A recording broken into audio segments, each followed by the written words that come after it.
आइए अब हम जानते हैं सहसंयोजक आबंधन से जुड़े हुए तथ्यों को। सहसंयोजन आबंध को समझाने के लिए अलग अलग सिद्धांत दिए गए हैं। सबसे पहले जानते हैं लुईस लैंगमोर का सिद्धांत। सन 1919 में लैंगमोर नामक वैज्ञानिक ने लुईस के अभिग्रहितों में कुछ संशोधन किया, जैसे कि उन्होंने अष्टफलकीय अष्टि की बात की थी, उससे संशोधित करके उन्होंने सहसंयोजक आबंध शब्द का प्रयोग किया। इस सिद्धांत के आधार पर दो परमाणुओं के मध्य आबंध सहसंयोजक आबंध का निर्माण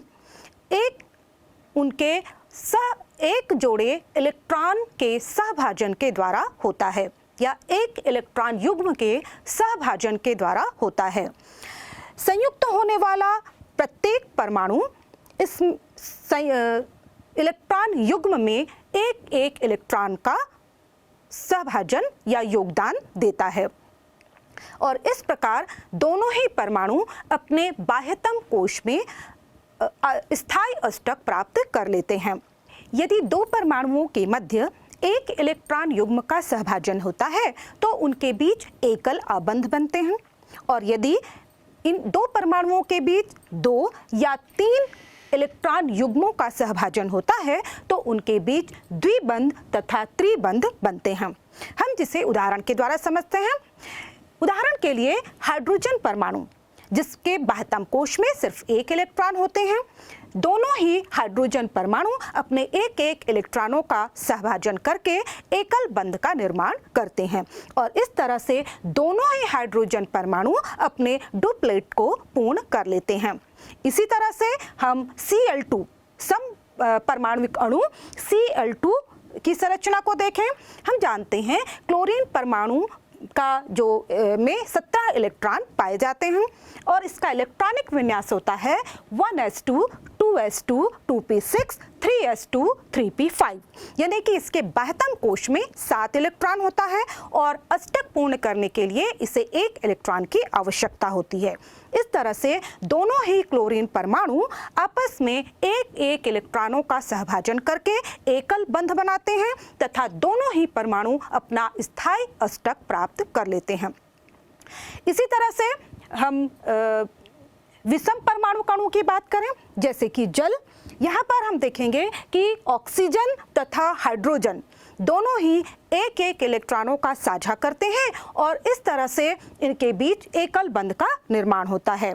इसी तरह से मीथेन का बनना भी हम समझ सकते हैं। मीथेन में कार्बन के बाह्यतम कोश में 4 इलेक्ट्रॉन होते हैं और इसे अपना अष्टक पूर्ण करने के लिए 4 इलेक्ट्रॉनों की आवश्यकता होती है। अतः ये 4 हाइड्रोजन परमाणुओं के साथ एक एक इलेक्ट्रॉन का सहभाजन करके 4 एकल बंध बनाता है और अपने बाह्यतम कोश में स्थायी अष्टक प्राप्त कर लेता है। अब देखते हैं हम ऑक्सीजन परमाणु का ऑक्सीजन अणु का बनना। ऑक्सीजन के बाह्यतम कोश में हमें पता है 6 इलेक्ट्रॉन होते हैं, यानी कि इसे स्थायी ऑक्टेट प्राप्त करने के लिए 2 इलेक्ट्रॉनों की आवश्यकता होती है। अतः दोनों ही ऑक्सीजन परमाणु अपने 2-2 इलेक्ट्रॉनों का सहभाजन करके आपस में द्विबंध का निर्माण करते हैं। इसी तरह से कार्बन डाइऑक्साइड में भी कार्बन और ऑक्सीजन आपस में 2-2 इलेक्ट्रॉनों का सहभाजन करके द्विबंध का निर्माण करते हैं। इसी तरह से हम नाइट्रोजन की संरचना देखें तो नाइट्रोजन के बाह्यतम कोश में 5 इलेक्ट्रॉन होते हैं और अष्टक पूर्ण करने के लिए इसे 3 इलेक्ट्रॉनों की आवश्यकता होती है। अतः दोनों ही नाइट्रोजन परमाणु अपने 3-3 इलेक्ट्रॉनों का सहभाजन करके आपस में त्रिबंध का निर्माण करते हैं और इस तरह से दोनों ही नाइट्रोजन परमाणु अपने बाह्यतम कोश में स्थायी अष्टक प्राप्त कर लेते हैं। आइए अब जानते हैं सहसंयोजी यौगिकों के गुणों के बारे में। सबसे पहले देखते हैं भौतिक अवस्था। चूंकि सहसंयोजक यौगिकों के अणुओं के मध्य कमजोर वंडरवॉल बल्स पाए जाते हैं आबंध, इसलिए इनके जो ये द्रव और गैसीय अवस्था में मिलते हैं। उदाहरण के लिए नाइट्रोजन गैसीय अवस्था में पाई जाती है, ब्रोमीन द्रव अवस्था में मिलती है, तथा जो उच्च अणुभार वाले अणु होते हैं वो ठोस अवस्था में मिलते हैं, जैसे कि आयोडीन, ये ठोस अवस्था में पाई जाती है। दूसरा गुण है इनका गलनांक और क्वथनांक।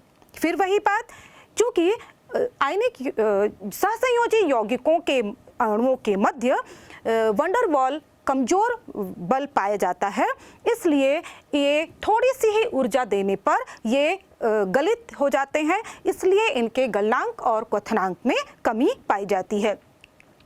इनकी ये दैशिक प्रवृत्ति, इनकी जो संरचना होती है वह दैशिक होती है ना, इनकी निश्चित दिशा होती है, क्योंकि जो भी इनके बीच दो बंध बनते हैं, प्रत्येक जो बंध होते हैं उनके बीच निश्चित कोण पाया जाता है, और यही कारण है कि ये त्रिविम समावयवता प्रदर्शित करते हैं। अगला गुण है विद्युत चालकता। क्योंकि ये जलीय विलयन में आयनित नहीं होते हैं, इसलिए ये विद्युत का चालन नहीं करते हैं, अर्थात ये विद्युत के कुचालक होते हैं। इसी तरह से हम देखते हैं कि इनकी अभिक्रियाएं, जो इनकी सहसंयोजक यौगिकों की रासायनिक अभिक्रियाएं होती हैं वो काफ़ी धीमी होती हैं। ऐसा इसलिए क्योंकि इसमें पहले अभिकारकों के बंध टूटते हैं और फिर उत्पादों के नए बंध बनते हैं, इसमें काफ़ी लंबा समय लगता है। जैसे कि हम बात करें मीथेन का दहन, यदि हम मीथेन का दहन करते हैं, ऑक्सीजन के साथ क्रिया कराते हैं, तो पहले मीथेन के जो 4 कार्बन हाइड्रोजन आबंध है पहले वो टूटेंगे, उसी तरह से ऑक्सीजन O2 का जो बंध है वह टूटेगा, और उसके बाद फिर कार्बन डाइऑक्साइड बनेगा जिसमें कि नए बंध बनेंगे, कार्बन और ऑक्सीजन के बंध, तथा पानी बनेगा जिसमें नए बंध बनेंगे ऑक्सीजन और हाइड्रोजन के बीच। तो इस तरह से इसमें लंबा समय लगता है, इसीलिए सहसंयोजक यौगिकों की जो रासायनिक अभिक्रियाएं होती हैं वह धीमी होती हैं। इसके बाद हम देखते हैं विलेयता। सहसंयोजक यौगिक अध्रुवीय विलायकों जैसे कि बेंजीन, टॉलुइन इत्यादि में आसानी से घुल जाते हैं।